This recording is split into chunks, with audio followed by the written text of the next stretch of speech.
Hello, welcome to another edition of CropLife Retail Week. I'm Eric Sfiligoj, editor of CropLife and CropLife Iron magazines. Here again with Laura Sowinski. Laura, how you doing? I'm fine, thank you. How are you? Good. As you can tell from my backdrop, I'm still in the office. Actually, I've been on the road most of the year, so actually it's nice to be sedentary for a little while. But based on your blurred background, I can tell that you are not in your home in El Paso, that you're somewhere out and about. So why don't you share with our viewers where you've been, who you've seen, and who you have yet to see as we're recording this video?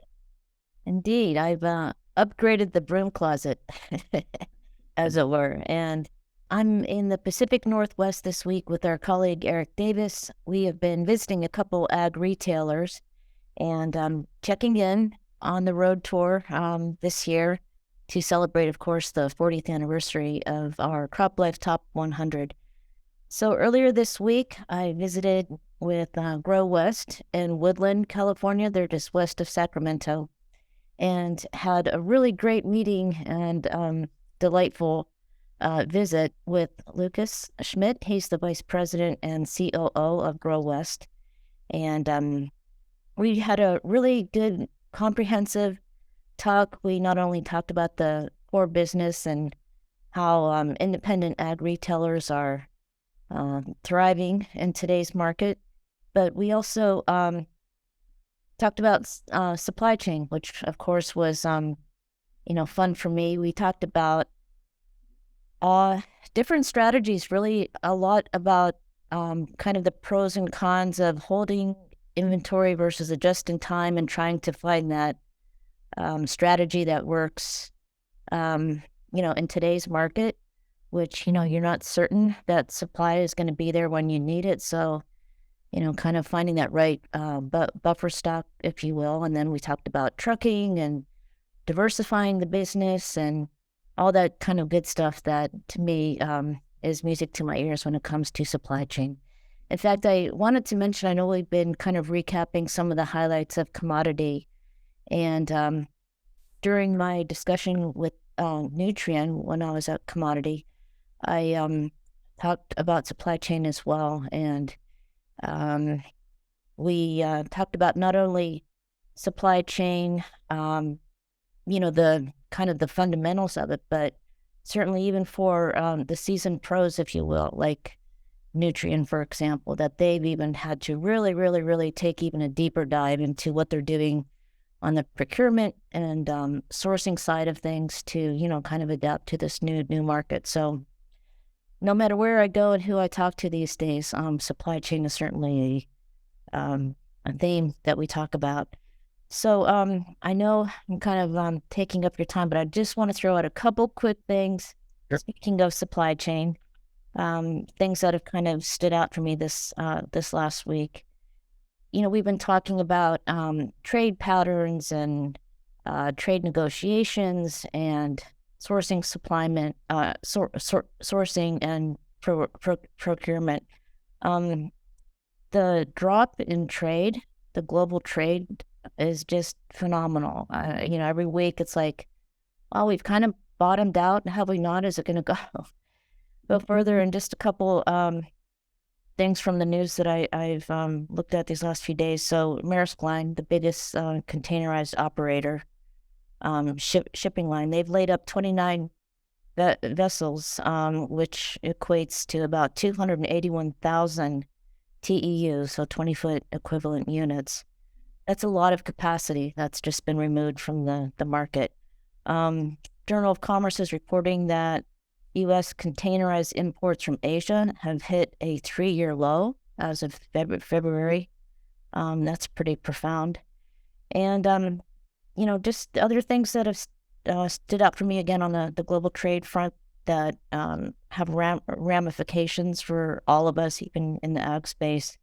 A lot of reordering of sourcing, if you will, whether we're talking about critical minerals for electric vehicles and where that's sourcing, moving from China to Canada, for instance. Semiconductor production, the fertilizer market, really a massive reordering of, where we're going for this stuff and where it's coming from. So really incredible. I mean, I just always want to kind of throw that in there because it just really stands out for me just how much is still going on in this disruptive time period. So Yeah, well, it's interesting, of course, you're mentioning that because one of the stories I happened to run across regarded, it was involving, how things are moving around the world, and right, in one of the major crops, of course, corn. okay, And right, this was a story that said that according to the USDA statistics for 2023, we hinted at this a couple of videos ago. It looks like definitely going to happen that Brazil is going to surpass the U.S. in corn exporting for yep, this calendar year for only like the second time in like the last 40 some years. yeah, According to their numbers, the U.S. is expected to ship 47 million tons of corn to foreign buyers this year, and okay, Brazil's going to be shipping about 50 million. So yep, they're going to be surpassing the U.S. And again, they pointed out a lot of this Brazilian corn is going to end up in China. So we're seeing some changes that are taking place there yep, in that market. So yeah. And along those lines, I know this is another story we've been following. Of course, the Ukrainian-Russian conflict.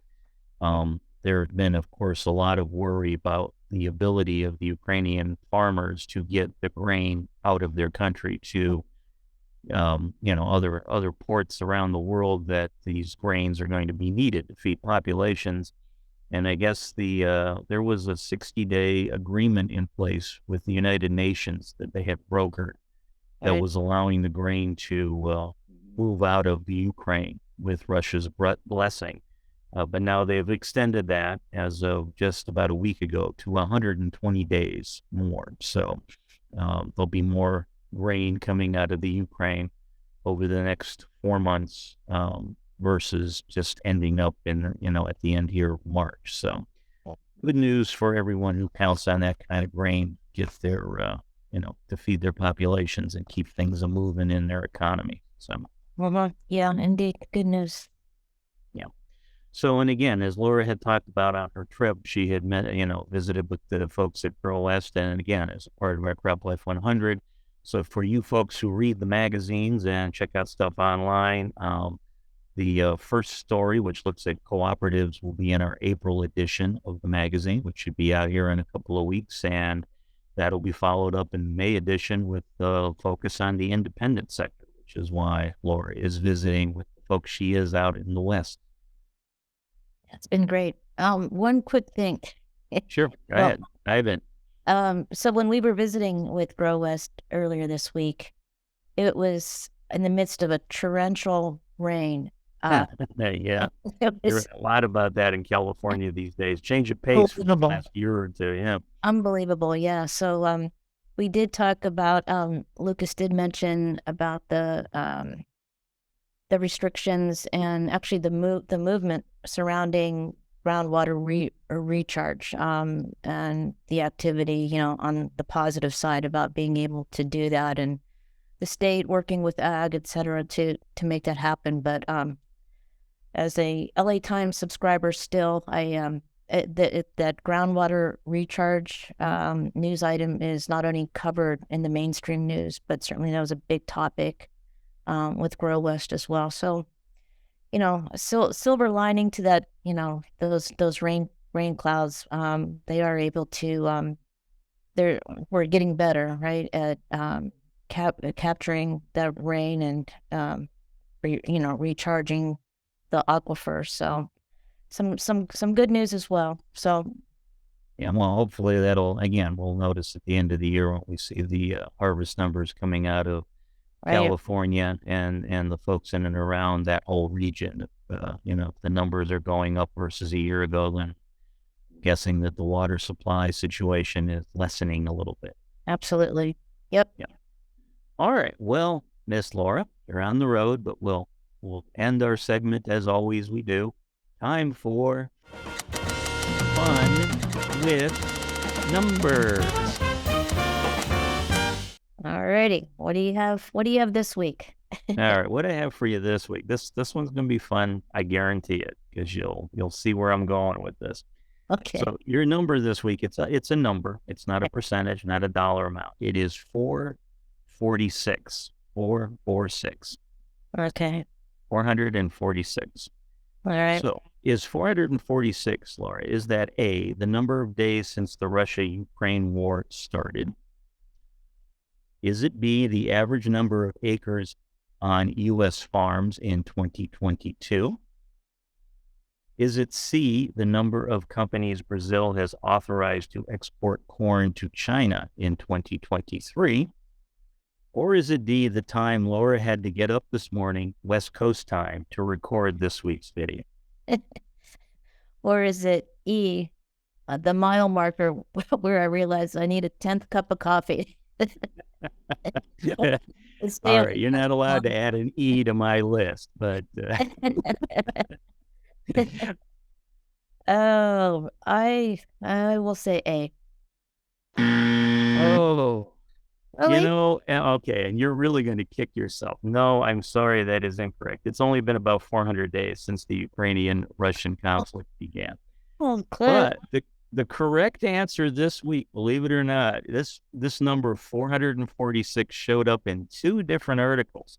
So if you had chosen B or C, you would have been correct in both instances. What? Yeah, the Brazilian story that I talked about earlier, the corn export. Yeah. They had Brazilians have authorized an additional 90 companies to export corn to China this year because of demand.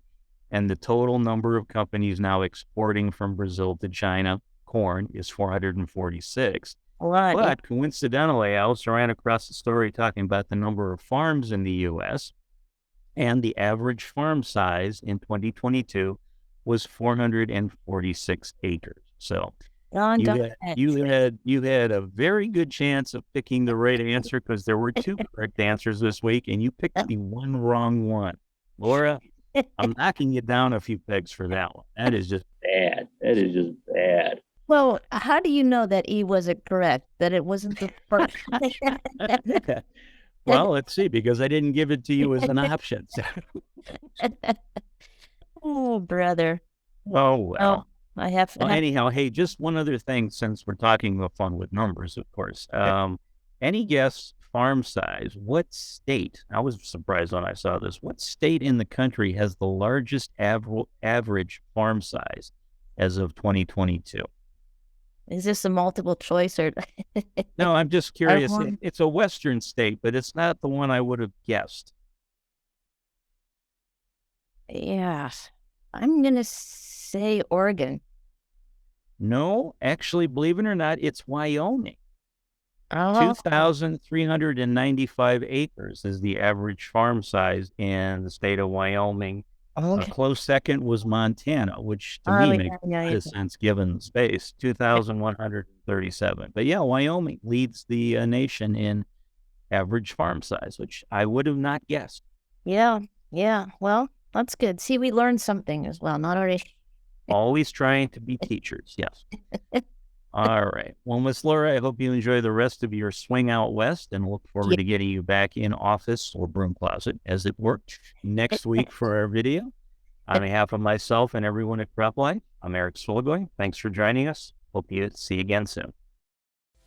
If you have questions or comments about today's episode of Retail Week, contact us by email or Twitter, or type your message in the comment section below. Your feedback is important to us. We will try our best to address your thoughts in next week's episode, and be sure to subscribe to our YouTube channel.